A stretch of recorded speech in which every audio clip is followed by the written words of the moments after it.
Hello sir, I back again. మన దేశంలో ఎంత అవినీతి జరుగుతుంది సార్, అందులో కొంత వాటా మనకి ఉంది. ఎలాగా అనుకోకండి, చెప్తాను. తప్పులకు శిక్షలు వేయాల్సిన ప్రభుత్వం చేసే తప్పటడుగుల ఫలితమే సార్ ఈనాడు మనం దోపిడీకి చేస్తున్న సహకారానికి ఫలితం.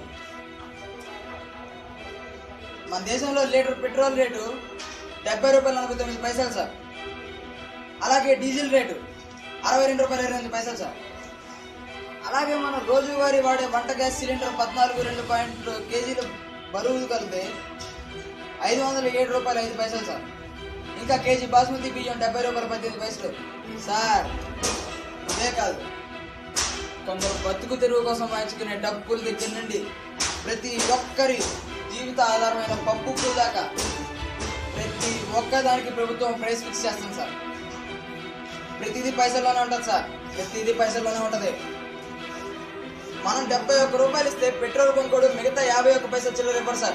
మనం అడగం, 50 పైసలే కదా అని మనకి చిన్న చూపు. అది ఒక్కరి చిన్న చూపు అయితే 50 పైసలు సార్. ప్రతి ఒక్కరి చిన్న చూపు అదే. మన దేశంలో 51 పైసల గురించి పట్టించుకోం సార్ మనం. అలాగే మనలాగా 10,000 మంది పట్టించుకోరు సార్. ఆ 10,000 మంది చిన్న చూపు ఖరీదు 5,000 అవుతుంది సార్. అవన్నీ ప్రజల పైసలు.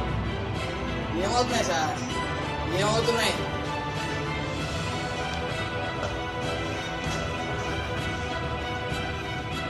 ఆ 5,000 రూపాయలతో 10 మంది పెంచగానే 10,000 పోషించవచ్చు. 10 మంది పెద్దవాళ్ళైన నిరుపేదలకు దుప్పట్లు, స్వెటర్లు పంచవచ్చు. ఒక అనాథ పిల్లడికి 4 రోజులు స్కూల్ ఫీజుగా ఉపయోగించవచ్చు. ఒక పబ్లిక్ టాయిలెట్ కట్టించవచ్చు, పబ్లిక్ కోసం 10 డస్ట్బిన్లు ఏర్పాటు చేయొచ్చు. కానీ అవేవి మనకు వద్దు సార్, మనం ప్రశ్నించాం. మనకు అవి ఇదే కావాలి. న్యాయం నిలవాలన్నా, మన డబ్బులు విలువైనవని మనం నిర్ణయించుకోవాలన్నా, మనం నిరూపించుకోవాలన్నా, ఏం చేయాలన్నా ముందు మనం పోరాడాలి సార్. ఒకరు చేస్తే ఆరాటం అవ్వచ్చు, కానీ 10 మంది చొప్పున కొన్ని 100 మంది చేతులు కలిస్తే అది పోరాటం అవుతుంది సార్. ఖచ్చితంగా ఏ రోజుకైనా అది పోరాటం అవుతుంది. కదలండి సార్. కలల భారత్ని ఇళ్ళ భారత్గా మార్చుకోవాలనుకుంటే ఒక అడుగు ఆరంభంతో కదలండి సార్. జై హింద్.